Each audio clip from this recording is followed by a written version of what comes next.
ದರ್ಶನ್ ಅವರ ಭೇಟಿಗಾಗಿ ನಟ ವಿನೋದ್ ರಾಜ್ ಅವರು ಇವತ್ತು ಪರಪ್ ನಗರ ಜೈಲಿನ ಬಳಿ ಬಂದಿದ್ದಾರೆ. ಇನ್ನಷ್ಟು ಭೇಟಿಗೆ ಹೋಗಬೇಕಾಗಿದೆ. ಈ ವಾರದ ಯಾವುದೇ ಭೇಟಿ ಇನ್ನೂ ಕೂಡ ದರ್ಶನ್ ಅವರದ್ದು ಆಗಿಲ್ಲ. ಆದರೆ ಜೈಲಿನ ಬಳಿ ಈಗ ಪ್ರಥಮ ಭೇಟಿಗೆ ಅಂತ ಬಂದಿದ್ದಾರೆ. ಇನ್ನಷ್ಟು ಅವರು ರಿಕ್ವೆಸ್ಟ್ ಅನ್ನ ಮಾಡ್ಕೊಂಡು ಒಳಗಡೆ ಹೋಗ್ತಿದ್ದಾರೆ. ನನ್ನ ಜೊತೆ ನಟ ವಿನೋದ್ ರಾಜ್ ಅವರು ಇದ್ದಾರೆ, ಅವ್ರನ್ನ ಮಾತಾಡ್ತೀನಿ. ಸರ್, ಈಗ ದರ್ಶನ್ ಅವರ ಭೇಟಿಗೆ ಬಂದಿದ್ದೀರಿ, ತಾವು ಹೋಗ್ತಾ ಇದ್ದೀರಿ, ಏನಾದ್ರೂ ಅನುಮತಿ ಬಂದಿದೆಯಾ ಸರ್? ಸಿಕ್ಕಿದೆ? ಬಂದಿದೆ, ಕರೆದಿದ್ದಾರೆ, ಫೋನ್ ಮಾಡಿದ್ದಾರೆ, ಮಾತಾಡಿದ್ದಾರೆ. ಏನೋ ಮೀಟಿಂಗ್ ಏನೋ ಇತ್ತು ಅಂತ ಹೇಳಿದ್ರು, ಮುಗೀತು. ಈಗ ಹೋಗ್ತಾ ಇದ್ದೀನಿ. ಸಿಕ್ಕಿದೆ, ಅವಕಾಶ ಸಿಕ್ಕಿದೆ. ದರ್ಶನ್ ಅವರು ಒಳಗಡೆ ಇದ್ದಾರೆ, ಭೇಟಿಗೆ ಹೋಗ್ತಿದ್ದಾರೆ. ಬಂದ ನಂತರ ಮಾತಾಡೋದ್ರ ಜೊತೆಗೆ ಈ ಒಂದು ಪ್ರಕರಣದಲ್ಲಿ ದರ್ಶನ್ ಅವರು ಒಳಗಡೆ ಹೋಗಿರೋ ವಿಚಾರಕ್ಕೆ ತಾವೇನು ಹೇಳ್ತೀವಿ? ಕಷ್ಟ ಆಗತ್ತೆ ಮನಸ್ಸಿಗೆ. ಅದು ಆಗ್ಬಾರ್ದಾಗಿತ್ತು, ಇದು ಆಗ್ಬಾರ್ದಾಗಿತ್ತು ಅಂತ ನನ್ನ ಇದು ಆಗೋಯ್ತು. ಏನ್ ಮಾಡಕ್ಕಾಗತ್ತೆ? ಈಗ ಆಗೋಗಿದ್ದಕ್ಕೆ ಬೇರೆ ಪರ್ಯಾಯ ವ್ಯವಸ್ಥೆ, ಒಬ್ಬರು ಪ್ರಾಣ ಕಳ್ಕೊಂಡಿರುವಂತ ನೋವು, ಅದನ್ನ ನಾವು ಬೆಲೆ ಕಟ್ಟಕ್ಕೆ ಆಗೋದಿಲ್ಲ. ಅದಕ್ಕೆ ಎಷ್ಟು ಬೆಲೆ ಕೊಟ್ಟರು ಪ್ರಾಣ ವಾಪಸ್ ಬರಲ್ಲ. ಇಲ್ಲಿ ಇದು ಇನ್ನೊಂಥರ ನೋವು, ಸಂಸಾರದ ನೋವು. ಏನ್ ನಾವ್ ಹಿಂಗ್ ಅನ್ಕೊಂಡ್ವಲ್ಲ, ಈಗ ನಾವ್ ಅನ್ಕೊಂಡಿದ್ದೆ ಒಂಥರ, ಆಗಿದ್ದೆ ಇನ್ನೊಂಥರ ಅನ್ನುವಂಥದ್ದು ಎಲ್ರಿಗೂ ಒಂದು ಶಾಕ್. ಇದು ಇವರ ಇಂಡಸ್ಟ್ರಿಗೆ ದೊಡ್ಡ ಶಾಕು. ಇಂಡಸ್ಟ್ರಿ ಹೆಚ್ಚು ಕಡಿಮೆ ಇವತ್ತು ಒಂದು ಅಲ್ಲೋಲ ಕಲ್ಲೋಲ ಪರಿಸ್ಥಿತಿ ಇಂಡಸ್ಟ್ರಿನಲ್ಲಿ. ಪರಿಸ್ಥಿತಿಗಳು ಸರಿ ಇಲ್ಲ. ಸಿನಿಮಾಗಳ ಹತ್ರ ಅಭಿಮಾನಿಗಳು ಬರ್ತಾ ಇಲ್ಲ. ಅಂತ ಸ್ಟೇಜ್ ಅಲ್ಲಿ ದರ್ಶನ್ ಅವ್ರನ್ನ ನೋಡಕ್ಕೆ ನೂರಾರು ಜನ ಅಭಿಮಾನಿಗಳು ಇನ್ನೂ ಇದ್ದಾರೆ. ಥಿಯೇಟರ್ ಹತ್ರ ಜನ ತೆರಳ್ತಾರೆ ಅಂತ ಹೇಳಿದಾಗ ಒಂದು ವಾಣಿಜ್ಯ ಲೆಕ್ಕಾಚಾರದಲ್ಲಿ ಅವರನ್ನು ನಂಬಿಕೊಂಡು ಸುಮಾರು ಜನ ಬಂಡವಾಳ ಹೂಡಿ ಸಿನಿಮಾ ಮಾಡಿದ್ದಾರೆ. ಈ ಎಲ್ಲಾರ ನೋವು ಸೇರಿ ಇದರಲ್ಲಿ ಕೂತ್ಕೊಂಡ್ಬಿಟ್ಟಿದೆ ತಿರುಗಿ. ಎರಡನ್ನೂ ಭಗವಂತ ಅಥವಾ ನಾವು ಏನು ಕಾನೂನಿಗಿಂತ ನಾವು ಯಾರು ದೊಡ್ಡವರಲ್ಲ, ಒಂದು ಸಮತೋಲನೆಯಲ್ಲಿ ಮಾಡಿ ಆ ಕಡೆ ಅವರ ನೋವನ್ನ, ನಾವು ಪ್ರಾಣ ಕಳ್ಕೊಂಡವ್ರ ಮನೆಯ ನೋವನ್ನು ನಾವು ಯಾರು ಇದು ಮಾಡೋದಕ್ಕಾಗೋದಿಲ್ಲ. ಆ ಭಗವಂತನ ಹತ್ರ ಏನು ಕೇಳ್ಕೊಬೋದು? ಹುಟ್ಟೋ ಮಗು ಅವ್ರ ಮನೆಯಲ್ಲಿ ಹೆಸರು ಹೇಳುವಂತ ಒಳ್ಳೆ ಮಗು ಹುಟ್ಲಿ ಮತ್ತೊಂದು ಸರಿ ಅನ್ನುವಂಥದ್ದು ನಾವು ದೇವ್ರ ಹತ್ರ ಕೇಳ್ಕೊಬೋದು. ಸರ್, ನೀವು ಯಾವಾಗಲೂ ತಾಯಿ ಮತ್ತೆ ನೀವಿಬ್ರು ಕೂಡ ಯಾರೇ ಒಬ್ಬರು ನಟರಿಗೆ ಒಂದು ಸ್ವಲ್ಪ ತೊಂದರೆ ಆಯ್ತು ಅಂದ್ರೂ ಅವ್ರ ಜೊತೆಗಿದ್ದವರು. ಕನ್ನಡ ಇಂಡಸ್ಟ್ರಿ ಬಗ್ಗೆ ಸಾಕಷ್ಟು ನೀಲಮ್ ಅವರಂತೂ ತುಂಬಾ ಯೋಚನೆ ಮಾಡ್ತಾ ಇದ್ರು. ಕೊನೆ ಹಂತದವರೆಗೂ ಕೂಡ ಅವ್ರದ್ದು ಅದೇ ಯೋಚನೆ ಇತ್ತು. ತಾವು ಕೂಡ ಅದೇ ಯೋಚನೆ ಮಾಡ್ತಿದ್ರು. ಮುಂದಿನ ದಿನಗಳಲ್ಲಿ ಇದೇ ರೀತಿ ಆಗ್ತಿದ್ರೆ ಇನ್ನೊಂದಷ್ಟು ಕನ್ನಡ ಇಂಡಸ್ಟ್ರಿಗೆ ಏನಾದರೂ ತೊಂದರೆ ಆಗ್ಬೋದಾ? ಈ ರೀತಿ ಏನು ಘಟನೆಗಳ ಅಂತ ಈಗ ನಟ ದರ್ಶನ್ ಅವ್ರ ಒಳಗಡೆ ಹೋದ್ರು, ಅವ್ರ ಅಭಿಮಾನಿಗಳೆಲ್ಲ ಹೊರಗಡೆ ಸಾಕಷ್ಟು ನೋವನ್ನು ಹೊರಗೆ. ಹೌದು ಹೌದು ಹೌದು, ಕಷ್ಟ ಆಗುತ್ತೆ ಅದೆಲ್ಲ ನೆನೆಸ್ಕೊಂಡಾಗ. ನಿಜವಾಗ್ಲೂ ನೋಡಿ, 5 ರೂಪಾಯಿ ಇರಲಿ, 10 ರೂಪಾಯಿ ಇರಲಿ, 5,000 ರೂಪಾಯಿ ಇರಲಿ, 10,000 ರೂಪಾಯಿ ಇರಲಿ, ಸಂಪಾದನೆ ಮಾಡ್ಕೊಂಡ್ಬಂದು ಕಲಾವಿದರಾಗಿ ಆ ದುಡ್ಡನ್ನು ತಿಂದೇ ನಮ್ದು ಈ ದೇಹ ಬೆಳೆದಿರೋದು, ನಾವು ಬೆಳೆದು ನಿಂತಿರೋದು. ಅಭಿಮಾನಿಗಳ ದುಡ್ಡೇನೆ ಇದೆಲ್ಲ. ಹಾಗಾಗಿ ಅಭಿಮಾನಿಗಳಿಗೂ, ಕಲಾವಿದರಿಗೂ, ನಿರ್ಮಾಪಕರಿಗೂ, ನಿರ್ದೇಶಕರಿಗೂ ಸುಮಾರು ಜನ ಇದ್ದಾರೆ. ಇಲ್ಲಿ ಲೆಕ್ಕ ಮಿತಿ ಇಲ್ದಿರ್ತ ಅಷ್ಟು ಜನಗಳಿದ್ದಾರೆ. ನಾನು ಎಲ್ಲರ ಒಂದು ಉದ್ದೇಶ ಇಟ್ಕೊಂಡೆ ಆ ನೋವಲ್ಲಿ ನಾನು ಬಂದು ಅವ್ರನ್ನ ನಾನು ಕಾಣಕ್ಕೆ ಬರ್ತಾ ಇದ್ದೀನಿ. ಅದರಲ್ಲಿ ಪಾಪ ಏನು ಅಚಾತುರ್ಯ, ಏನು ಪರಿಸ್ಥಿತಿ ಹಿಂಗಾಗೋಗ್ಬಿಡ್ತಲ್ಲ ಅನ್ನುವಂಥದ್ದನ್ನ ಒಂದೆರಡು ಮಾತು ಸಮಾಧಾನ ಹೇಳ್ಬಿಟ್ಟು ಹೋಗೋಣ ಅನ್ನುವಂಥ ಅದೇ ಉದ್ದೇಶದಲ್ಲಿ ನಾನು ಒಳಗಡೆ ಇದ್ದಾರೆ. ನೀವು ಭೇಟಿಗೆ ಅಂತ ಬಂದಿದ್ರಿ, ಏನಾದರೂ ಪುಸ್ತಕ ಆಗಿದ್ದಾಗ ಈ ರೀತಿ ಏನಾದರೂ ತಂದಿದ್ದೀರಾ ಅಥವಾ ಅವ್ರ ಭೇಟಿ? ಏನಿಲ್ಲ ರೀ, ಪುಸ್ತಕ ಏನ್ರಿ. ಎಷ್ಟೋ ಹಿರಿಯರುಗಳು ಬಾಳಿ ನಮಗೆ ದಾರಿ ತೋರಿಸೋದ್ರಕ್ಕಿಂತ ಯಾವ ಪುಸ್ತಕ ನಮ್ಗೇನು ಇದು ಕೊಡೋಕೆ ಸಾಧ್ಯ ಇಲ್ಲ. ಬಾಳಿ ತೋರಿಸ್ಬಿಟ್ಟಿದ್ದಾರೆ ಎಂಥ ಹಿರಿಯರು ನಮ್ಮ ನಾಡಿನಲ್ಲಿ. ನಾವು ಹೆಸರು ಹೇಳೋ ಅವಶ್ಯಕತೆನೇ ಇಲ್ಲ, ಎಲ್ಲ ಅಭಿಮಾನಿಗಳಿಗೆ ಗೊತ್ತಿದೆ. ಬಾಳಿ ತೋರಿಸ್ಬಿಟ್ಟು ಹೋಗಿದ್ದಾರೆ. ಅವರೇ ದೊಡ್ಡ ಪುಸ್ತಕ ನಮಗೆ. ಯಾವ ರೀತಿ ಸಾಂತ್ವನ ಹೇಳ್ತೀರಿ ಸರ್? ಈ ಒಳಗಡೆ ಹೋದ ಮಾತಾಡ್ತೀನಿ, ಮನಸ್ಸು ಬಂದು ನಿಮ್ಮ ಹತ್ರ ಮಾತಾಡ್ತೀನಿ. ಇದು ನಟ ವಿನೋದ್ ರಾಜ್ ಅವರ ಮಾತು. ಅವರು ಈಗಾಗಲೇ ಏನು ಕೆಲವು ಜೈಲಿನ ಒಳಗಡೆ ಹೋಗಿ ಭೇಟಿಯಾಗಿ ನಾನು ಮತ್ತೆ ಹೊರಗಡೆ ಬಂದಾಗಲೂ ಕೂಡ ಅವರಿಗೆ ಸಾಂತ್ವನವನ್ನು ಹೇಳಿ ಮತ್ತೆ ಬಂದು ಮಾತಾಡ್ತೀನಿ ಅನ್ನೋ ಮಾತನ್ನ ರಿಪಬ್ಲಿಕ್ ಕನ್ನಡಕ್ಕೆ ಹೇಳಿರುವಂತದ್ದು. ಕ್ಯಾಮರಾ ಪರ್ಸನ್ ಕಾಂತರಾಜು ಜೊತೆ ನಾನು ನವೀನ್ ಚಂದ್ರ ಶೆಟ್ಟಿ, ರಿಪಬ್ಲಿಕ್ ಕನ್ನಡ, ಪರಪ್ಪನಗ್ರಹಾರ.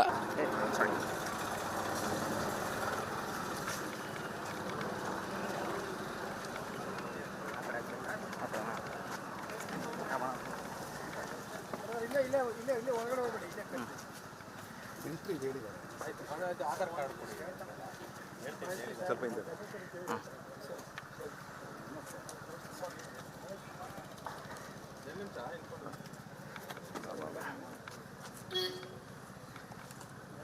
ಕೊಡ್ತೀರಾ? ಹಾಂ,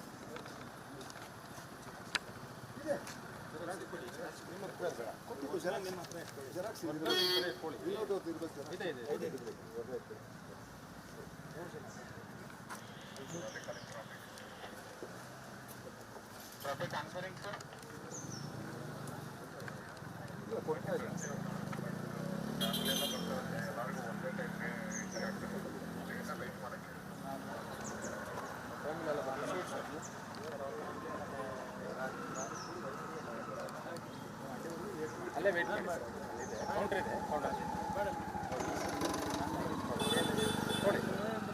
ನೋಡಿ ಡಾಕ್ಯುಮೆಂಟ್ರಿ ಕೊಡಿ.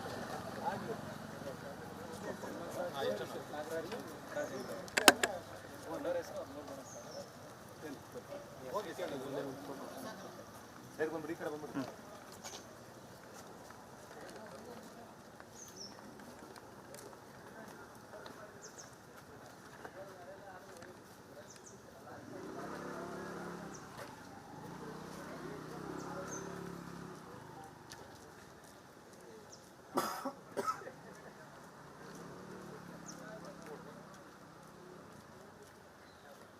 ದರ್ಶನ್ ಅವರ ಭೇಟಿಗಾಗಿ ನಟ ವಿನೋದ್ ರಾಜ್ ಅವರು ಇವತ್ತು ಪರಪ್ ನಗರ ಜೈಲಿನ ಬಳಿ ಬಂದಿದ್ದಾರೆ. ಇನ್ನಷ್ಟು ಭೇಟಿಗೆ ಹೋಗಬೇಕಾಗಿದೆ. ಈ ವಾರದ ಯಾವುದೇ ಭೇಟಿ ಇನ್ನೂ ಕೂಡ ದರ್ಶನ್ ಅವರದ್ದು ಆಗಿಲ್ಲ. ಆದರೆ ಜೈಲಿನ ಬಳಿ ಈಗ ಪ್ರಥಮ ಭೇಟಿಗೆ ಅಂತ ಬಂದಿದ್ದಾರೆ. ಇನ್ನಷ್ಟು ಅವರು ರಿಕ್ವೆಸ್ಟ್ ಅನ್ನ ಮಾಡ್ಕೊಂಡು ಒಳಗಡೆ ಹೋಗ್ತಿದ್ದಾರೆ. ನನ್ನ ಜೊತೆ ನಟ ವಿನೋದ್ ರಾಜ್ ಅವರು ಇದ್ದಾರೆ, ಅವ್ರನ್ನ ಮಾತಾಡ್ತೀನಿ. ಸರ್, ಈಗ ದರ್ಶನ್ ಅವರ ಭೇಟಿಗೆ ಬಂದಿದ್ದೀರಿ, ತಾವು ಹೋಗ್ತಾ ಇದ್ದೀರಿ, ಏನಾದ್ರು ಅನುಮತಿ ಬಂದಿದೆ ಸರ್, ಸಿಕ್ಕಿದೆ? ಬಂದಿದೆ, ಕರೆದಿದ್ದಾರೆ, ಫೋನ್ ಮಾಡಿದ್ದಾರೆ, ಮಾತಾಡಿದ್ದಾರೆ. ಏನೋ ಮೀಟಿಂಗ್ ಏನೋ ಇತ್ತು ಅಂತ ಹೇಳಿದ್ರು, ಮುಗೀತು. ಈಗ ಹೋಗ್ತಾ ಇದ್ದೀನಿ. ಸಿಕ್ಕಿದೆ, ಅವಕಾಶ ಸಿಕ್ಕಿದೆ. ದರ್ಶನ್ ಅವರು ಒಳಗಡೆ ಇದ್ದಾರೆ, ಭೇಟಿಗೆ ಹೋಗ್ತಿದ್ದಾರೆ. ಬಂದ ನಂತರ ಮಾತಾಡೋದ್ರ ಜೊತೆಗೆ ಈ ಒಂದು ಪ್ರಕರಣದಲ್ಲಿ ದರ್ಶನ್ ಅವರು ಒಳಗಡೆ ಹೋಗಿರೋ ವಿಚಾರಕ್ಕೆ ತಾವೇನು ಹೇಳ್ತೀವಿ? ಕಷ್ಟ ಆಗತ್ತೆ ಮನಸ್ಸಿಗೆ. ಅದು ಆಗ್ಬಾರ್ದಾಗಿತ್ತು, ಇದು ಆಗ್ಬಾರ್ದಾಗಿತ್ತು ಅಂತ ನನ್ನ ಇದು ಆಗೋಯ್ತು. ಏನ್ ಮಾಡಕ್ಕಾಗತ್ತೆ? ಈಗ ಆಗೋಗಿದ್ದಕ್ಕೆ ಬೇರೆ ಪರ್ಯಾಯ ವ್ಯವಸ್ಥೆ, ಒಬ್ಬರು ಪ್ರಾಣ ಕಳ್ಕೊಂಡಿರುವಂತ ನೋವು, ಅದನ್ನ ನಾವು ಬೆಲೆ ಕಟ್ಟಕ್ಕೆ ಆಗೋದಿಲ್ಲ. ಅದಕ್ಕೆ ಎಷ್ಟು ಬೆಲೆ ಕೊಟ್ಟರು ಪ್ರಾಣ ವಾಪಸ್ ಬರಲ್ಲ. ಇಲ್ಲಿ ಇದು ಇನ್ನೊಂಥರ ನೋವು, ಸಂಸಾರದ ನೋವು. ಏನ್ ನಾವ್ ಹಿಂಗ್ ಅನ್ಕೊಂಡ್ವಲ್ಲ, ಈಗ ನಾವ್ ಅನ್ಕೊಂಡಿದ್ದೆ ಒಂಥರ, ಆಗಿದ್ದೆ ಇನ್ನೊಂಥರ ಅನ್ನುವಂಥದ್ದು ಎಲ್ರಿಗೂ ಒಂದು ಶಾಕ್. ಇದು ಇವರ ಇಂಡಸ್ಟ್ರಿಗೆ ದೊಡ್ಡ ಶಾಕು. ಇಂಡಸ್ಟ್ರಿ ಹೆಚ್ಚು ಕಡಿಮೆ ಇವತ್ತು ಒಂದು ಅಲ್ಲೋಲ ಕಲ್ಲೋಲ ಪರಿಸ್ಥಿತಿ ಇಂಡಸ್ಟ್ರಿನಲ್ಲಿ. ಪರಿಸ್ಥಿತಿಗಳು ಸರಿ ಇಲ್ಲ. ಸಿನಿಮಾಗಳ ಹತ್ರ ಅಭಿಮಾನಿಗಳು ಬರ್ತಾ ಇಲ್ಲ. ಅಂತ ಸ್ಟೇಜ್ ಅಲ್ಲಿ ದರ್ಶನ್ ಅವ್ರನ್ನ ನೋಡಕ್ಕೆ ನೂರಾರು ಜನ ಅಭಿಮಾನಿಗಳು ಇನ್ನೂ ಇದ್ದಾರೆ.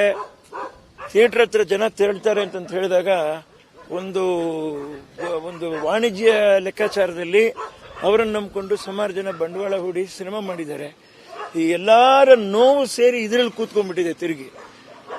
ಎರಡನ್ನೂ ಭಗವಂತ ಅಥವಾ ನಾವು ಏನು ಕಾನೂನಿಗಿಂತ ನಾವು ಯಾರು ದೊಡ್ಡವರಲ್ಲ, ಒಂದು ಸಮತೋಲನೆಯಲ್ಲಿ ಮಾಡಿ ಆ ಕಡೆ ಅವರ ನೋವನ್ನ, ನಾವು ಪ್ರಾಣ ಕಳ್ಕೊಂಡವ್ರ ಮನೆಯ ನೋವನ್ನು ನಾವು ಯಾರು ಇದು ಮಾಡೋದಕ್ಕಾಗೋದಿಲ್ಲ.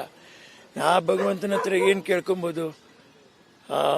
ಹುಟ್ಟುವ ಮಗು ಅವ್ರ ಮನೆಯಲ್ಲಿ ಹೆಸರು ಹೇಳುವಂತ ಒಳ್ಳೆ ಮಗು ಹುಟ್ಲಿ ಮತ್ತೊಂದು ಸರಿ ಅನ್ನುವಂಥದ್ದು ನಾವು ದೇವ್ರ ಹತ್ರ ಕೇಳ್ಕೊಬೋದು. ಸರ್, ನೀವು ಯಾವಾಗಲೂ ತಾಯಿ ಮತ್ತೆ ನೀವಿಬ್ರು ಕೂಡ ಯಾರೇ ಒಬ್ಬರು ನಟರಿಗೆ ಒಂದು ಸ್ವಲ್ಪ ತೊಂದರೆ ಆಯ್ತು ಅಂದ್ರೂ ಅವ್ರ ಜೊತೆಗಿದ್ದವರು. ಕನ್ನಡ ಇಂಡಸ್ಟ್ರಿ ಬಗ್ಗೆ ಸಾಕಷ್ಟು ನೀಲಮ್ ಅವರಂತೂ ತುಂಬಾ ಯೋಚನೆ ಮಾಡ್ತಾ ಇದ್ರು. ಕೊನೆ ಹಂತದವರೆಗೂ ಕೂಡ ಅವ್ರದ್ದು ಅದೇ ಯೋಚನೆ ಇತ್ತು, ತಾವು ಕೂಡ ಅದೇ ಯೋಚನೆ ಮಾಡ್ತಿದ್ರು. ಮುಂದಿನ ದಿನಗಳಲ್ಲಿ ಇದೇ ರೀತಿ ಆಗ್ತಿದ್ರೆ ಇನ್ನೊಂದಷ್ಟು ಕನ್ನಡ ಇಂಡಸ್ಟ್ರಿಗೆ ಏನಾದರೂ ತೊಂದರೆ ಆಗ್ಬೋದಾ? ಈ ರೀತಿ ಏನು ಘಟನೆಗಳ ಅಂತ ಈಗ ನಟ ದರ್ಶನ್ ಅವ್ರ ಒಳಗಡೆ ಹೋದ್ರು, ಅವ್ರ ಅಭಿಮಾನಿಗಳೆಲ್ಲ ಹೊರಗಡೆ ಸಾಕಷ್ಟು ನೋವನ್ನು ಹೊರ. ಹೌದು, ಹೌದು, ಹೌದು, ಕಷ್ಟ ಆಗುತ್ತೆ ಅದೆಲ್ಲ ನೆನ್ಸ್ಕೊಂಡಾಗ. ನಿಜವಾಗ್ಲೂ ನೋಡಿ, 5 ರೂಪಾಯಿ ಇರಲಿ, 10 ರೂಪಾಯಿ ಇರಲಿ, 5,000 ರೂಪಾಯಿ ಇರಲಿ, 10,000 ರೂಪಾಯಿ ಇರಲಿ, ಸಂಪಾದನೆ ಮಾಡ್ಕೊಂಡ್ಬಂದು ಕಲಾವಿದರಾಗಿ ಆ ದುಡ್ಡನ್ನು ತಿಂದೇ ನಮ್ದು ಈ ದೇಹ ಬೆಳೆದಿರೋದು, ನಾವು ಬೆಳೆದು ನಿಂತಿರೋದು. ಅಭಿಮಾನಿಗಳ ದುಡ್ಡೇನೆ ಇದೆಲ್ಲ.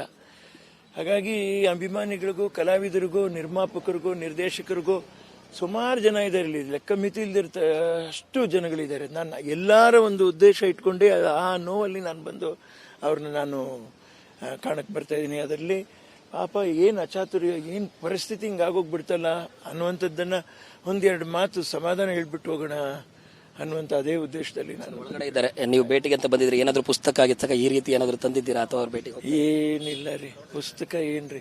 ಎಷ್ಟೋ ಹಿರಿಯರುಗಳು ಬಾಳಿ ನಮಗೆ ದಾರಿ ತೋರ್ಸೋದ್ರಗಿಂತ ಯಾವ ಪುಸ್ತಕ ನಮ್ಗೇನು ಇದು ಕೊಡಕ್ ಸಾಧ್ಯ ಇಲ್ಲ. ಬಾಳಿ ತೋರಿಸ್ಬಿಟ್ಟಿದ್ದಾರೆ ಎಂಥ ಹಿರಿಯರು ನಮ್ಮ ನಾಡಿನಲ್ಲಿ. ನಾವು ಹೆಸರು ಹೇಳೋ ಅವಶ್ಯಕತೆನೇ ಇಲ್ಲ, ಎಲ್ಲ ಅಭಿಮಾನಿಗಳಿಗೆ ಗೊತ್ತಿದೆ. ಬಾಳಿ ತೋರಿಸ್ಬಿಟ್ಟು ಹೋಗಿದ್ದಾರೆ. ಅವರೇ ದೊಡ್ಡ ಪುಸ್ತಕ ನಮಗೆ. ಯಾವ ರೀತಿ ಸಾಂತ್ವನ ಹೇಳ್ತೀರಿ ಸರ್ ಈ ಒಳಗಡೆ ಹೋದ? ಮಾತಾಡ್ತೀನಿ, ಮನಸ್ಸು ಬಂದು ನಿಮ್ಮ ಹತ್ರ ಮಾತಾಡ್ತೀನಿ. ಇದು ನಟ ವಿನೋದ್ ರಾಜ್ ಅವರ ಮಾತು. ಅವರು ಈಗಾಗಲೇ ಏನು ಕೆಲವು ಜೈಲಿನ ಒಳಗಡೆ ಹೋಗಿ ಭೇಟಿಯಾಗಿ ನಾನು ಮತ್ತೆ ಹೊರಗಡೆ ಬಂದಾಗಲೂ ಕೂಡ ಅವರಿಗೆ ಸಾಂತ್ವನವನ್ನು ಹೇಳಿ ಮತ್ತೆ ಬಂದು ಮಾತಾಡ್ತೀನಿ ಅನ್ನೋ ಮಾತನ್ನ ರಿಪಬ್ಲಿಕ್ ಕನ್ನಡಕ್ಕೆ ಹೇಳಿರುವಂತದ್ದು. ಕ್ಯಾಮರಾ ಪರ್ಸನ್ ಕಾಂತರಾಜು ಜೊತೆ ನಾನು ನವೀನ್ ಚಂದ್ರ ಶೆಟ್ಟಿ, ರಿಪಬ್ಲಿಕ್ ಕನ್ನಡ, ಪರಪನಗರ.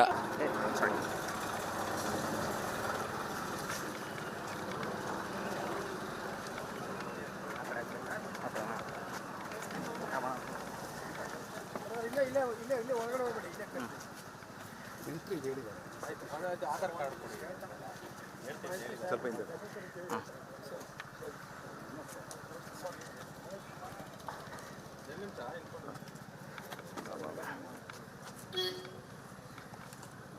ಕೊಡ್ತೀರಾ? ಹಾಂ.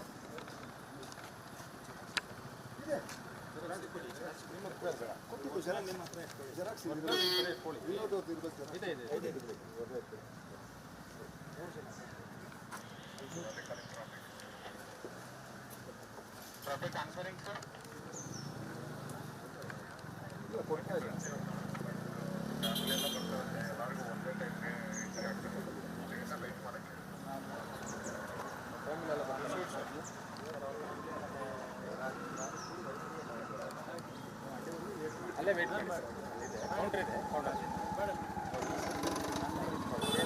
ನೋಡಿ ನೋಡಿ ಡಾಕ್ಯುಮೆಂಟ್ರಿ ಅಂತ ಡಾಕ್ಯುಮೆಂಟ್ರಿ ಕೊಡಿ.